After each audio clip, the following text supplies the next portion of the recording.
जय हिंद। मैं आप सभी का स्टडी लाइक रिसर्च चैनल पर स्वागत करता हूं।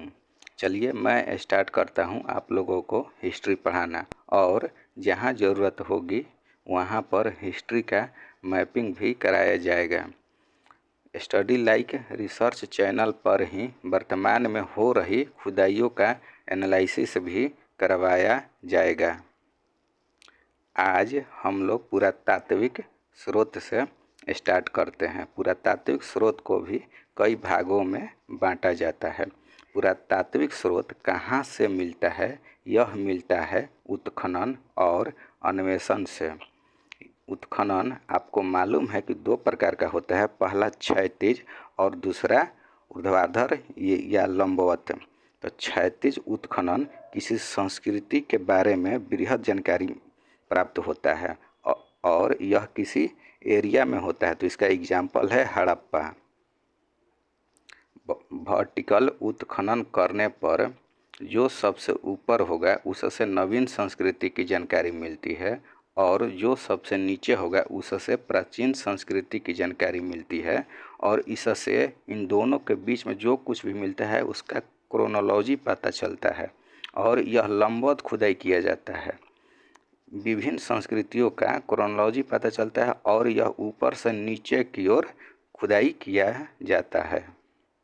लंबवत खुदाई करने से विभिन्न संस्कृतियों का कालानुक्रम पता चलता है। एक स्टेटमेंट है, आपने नाम सुना होगा व्हीलर का। व्हीलर ने वर्टिकल उत्खनन के बारे में कहा था कि रेलगाड़ी नहीं है लेकिन रेल की समय सारणी है, और हॉरिजॉन्टल उत्खनन के बारे में कहा था कि बिना रेल समय सारणी के रेलगाड़ी है। पुरातात्विक स्रोत में जो हम लोग पहला टॉपिक आज पढ़ेंगे वह है अभिलेख। सबसे पहला क्वेश्चन यह आता है कि अभिलेख है क्या? अभिलेख दो शब्दों के मेल से बना है, अभि जोड़ लेख। लेख का मतलब होता है लिखा हुआ, और अभि का मतलब होता है कि उत्कीर्ण करके लिखा गया है और खुदाई किया गया है पत्थर पर छेनी हथौड़ी से, जिसको हम लोग मिटा नहीं सकते हैं। ये अभिलेख कहाँ से मिलते हैं? स्तंभों पर, ताम्रपत्रों पर, दीवारों पर, प्रतिमाओं पर उत्कीर्ण किया गया है। और अभिलेख के अध्ययन को एपिग्राफी कहते हैं, हिंदी में अभिलेखा शास्त्र कहते हैं। सबसे प्राचीन अभिलेख की बात करें तो कहाँ है? तो बोगज कोई अभिलेख है। यह अभिलेख कहाँ से प्राप्त हुआ है? सेंट्रल एशिया के एशिया माइनर से। आज के डेट में आप लोग समझ सकते हैं तुर्की वाला एरिया, तुर्की वहाँ पर यूरोप और एशिया का ज्वाइंट पॉइंट है। तो और यहाँ पर जो अभिलेख मिला है वह लगभग 1400 BC का है, और इस पर कुछ वैदिक देवताओं के नाम हैं, जैसे इंद्र, मित्र, वरुण, नासत का उल्लेख मिलता है। भारत की बात की जाए तो सर्वप्रथम सर्वप्राचीन अभिलेख हमें मौर्य काल का मिलता है। मौर्य काल में किसका? तो अशोक का। तो जो अशोक का अभिलेख मिलता है उसका टाइम लाइन है लगभग 300 BC। सबसे पहले तो अशोक के कुछ अभिलेख हैं जहाँ से अशोक के नाम मिलते हैं। जैसे पहला है मास्की, जो कि रायचूर कर्नाटक में है। दूसरा है गुर्जर, ये मिलता है दतिया मध्य प्रदेश से। और तीसरा है नेटूर, नेटूर मिलता है आंध्र प्रदेश से। और चौथा है उदयगोलम, उदयगोलम बेल्लारी कर्नाटक से। इन चारों अभिलेख से अशोक के नाम का उल्लेख मिलता है। अशोक के अभिलेखों से धर्म और राजस्व पर प्रकाश पड़ता है। अशोक के प्रारंभिक अभिलेख प्राकृत भाषा में थे। अशोक के अधिकतर अभिलेख ब्राह्मी लिपि में लिखा गया है, परंतु उत्तर पश्चिम के अभिलेख खरोष्टी लिपि में लिखा है, जो फारसी लिपि की तरह होती थी। राइट टू लेफ्ट लिखा जाता था। लघमान शेरकुना अभिलेख से अरामाइक और यूनानी लिपि में लिखा गया मिला है। एक इतिहासकार हैं जिनका नाम है DR भंडारकर। भंडारकर ने अशोक का इतिहास अभिलेखों के आधार पर लिखने का सफल प्रयास किया है। तो सबसे पहले यहाँ पर एक क्वेश्चन आता है कि लिपि क्या है, भाषा क्या है। तो लिपि का मतलब है लिखने का तरीका, और भाषा है अभिव्यक्ति का माध्यम। फिरोज शाह तुगलक ने अशोक के अभिलेखों को मेरठ और टोपरा से दिल्ली लाया। अशोक के अभिलेखों की खोज टी पैंथलर ने किया था और अशोक के अभिलेखों को पढ़ा था जेम्स प्रिंसेप ने 1837 में। ब्राह्मी लिपि को पढ़ा।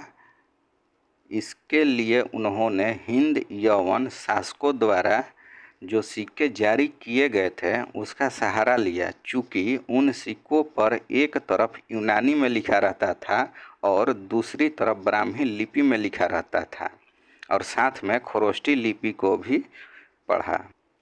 सबसे पहला क्वेश्चन यह आता है कि ये जेम्स प्रिंसेप है कौन।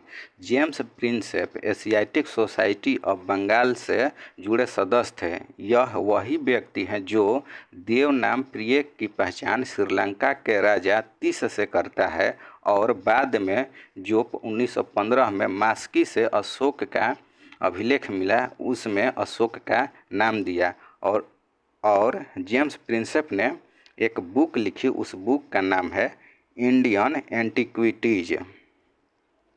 अगला पॉइंट देखते हैं कि मौर्य काल के अभिलेख, मौर्योत्तर काल के अभिलेख, गुप्त काल के अभिलेख, तीनों के संकलन को कॉर्पस इंस्क्रिप्शन इंडिकेरम कहा जाता है। इसके संकलन करने वाले थे अलेक्जेंडर कनिंघम, जो कि भारतीय पुरातत्व विभाग के जनक कहे जाते हैं।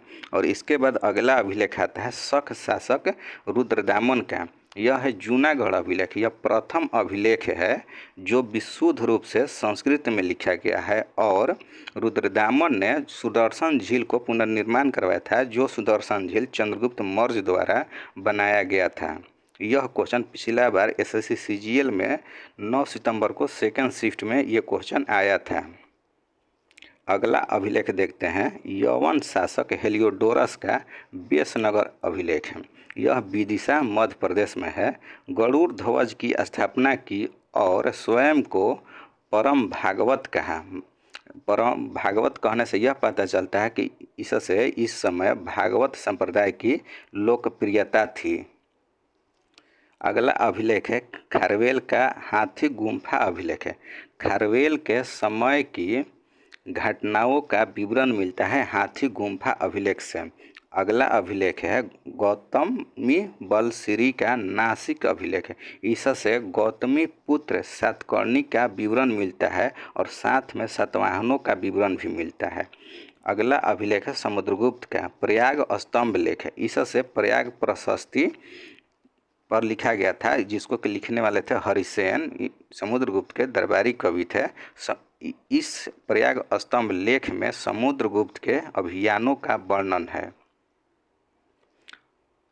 स्कंदगुप्त का जूनागढ़ अभिलेख से सुदर्शन झील को पुनर्निर्माण करवाने का साक्ष्य मिलता है और भीतरी स्तंभ लेख से स्कंदगुप्त की घटनाओं का वर्णन मिलता है। पुलकेशिन द्वितीय द्वारा एहोल अभिलेख लिखा गया। हर्षवर्धन और पुलकेशिन द्वितीय का मध्य युद्ध हुआ था जिसमें हर्षवर्धन हार गया था और यह अभिलेख नर्मदा नदी के तट पर लिखा गया था। पुलकेशिन द्वितीय ने अपने विजय के उपलक्ष्य में यह अभिलेख लिखवाया था। और अगला अभिलेख है मालवा नरेश यशोधर्मा का मंदसौर अभिलेख। इस अभिलेख में मंदसौर ने अपने बारे में विवरण दिया है। और अगला अभिलेख है हर्षवर्धन का बांसखेड़ा अभिलेख है। इस अभिलेख से हर्षवर्धन का सिग्नेचर मिलता है। अगला अभिलेख है मध्य प्रदेश का एरन अभिलेख है। इससे बराह की प्रतिमा मिलती है और इससे जानकारी मिलता है हुन नरेश तोरमान का लेख से पता चलता है कि हुन शासक का आक्रमण हुआ था। और एरन अभिलेख से ही सती प्रथा का लिखित साक्ष्य मिलता है। यदि लिखित बोले तो एरन अभिलेख से, यदि इस तरह से बोले कि सती प्रथा का साक्ष्य कहाँ से मिलता है तो आपको याद रखना है अथर्ववेद से मिलता है। अभिलेख का यदि एग्जाम में क्रोनोलॉजी आ जाता है तो सबसे पहले आप लोग याद रखेंगे बोगज कोई अभिलेख, बेहिस्तून अभिलेख, इसके बाद पर्सिपोलस अभिलेख और इसके बाद नक्शे रुस्तम अभिलेख है। अभिलेख के बाद अब हम लोग देखेंगे अगले क्लास में पुरातात्विक स्रोत के अंतर्गत सिक्का। लास्ट तक वीडियो लेक्चर देखने के लिए आप सभी का बहुत बहुत धन्यवाद। मिलते हैं नेक्स्ट लेक्चर में। जय हिंद।